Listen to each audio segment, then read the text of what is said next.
Hello, happy morning. Ka-appear tayo here. Naglilinis tayo ng bahay. So, share ko lang at para matauhan o makaintindi din yung ibang mga parents. So, ito ha. Nakakatawa lang kasi. Nabasa kanina ron sa mga vlog, sa mga comment dun sa social media platform natin na wala bang pasok, wala bang pasok.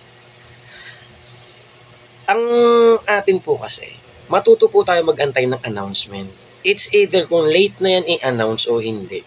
Nasa sa inyo na naman yun kung papapasukin niyo pa yung mga bata kahit na umuulan.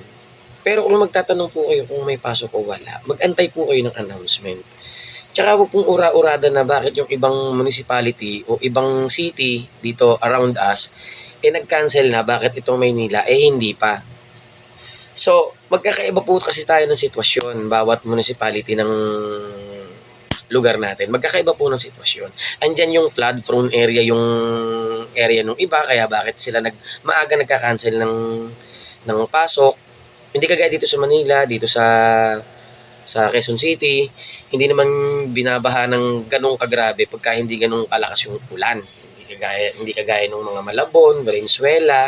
Ayan talaga, Pasig, yan talaga, mga prone talaga sila sa baha. Andun na tayo sa prone din yung area natin, itong Manila area. Prone din naman to sa baha, pero hindi ganong kalalim kagaya nung mga nabanggit kong lungsod.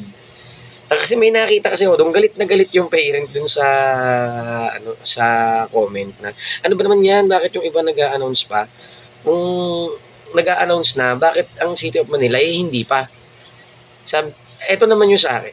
Kung ayaw niyo pang papasukin yung anak niyo kasi malakas yung ulan, huwag niyo pong papasukin. Gawa na lang kayo ng excuse letter kung bakit. Ganoon na lang po. Madali lang naman pong pakiusapan yung mga teachers natin kung sakali. Ipaliwanag niyo lang kung bakit hindi makakapasok. Ganoon lang po kasi nakaka-mind-blowing din po kasi yung magbasa ka ng magbasa ng gano'n sa mga group chat po ng mga parents na maya't maya may nagtatanong.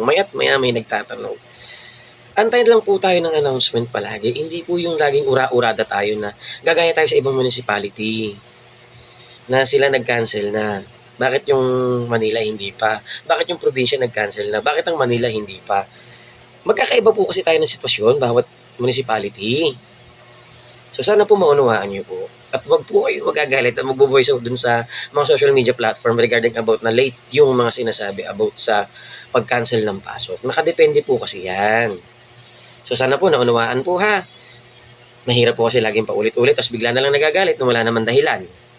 So again, this is ka-appear tayo. Kuya Edmond Insipito, tara appear tayo.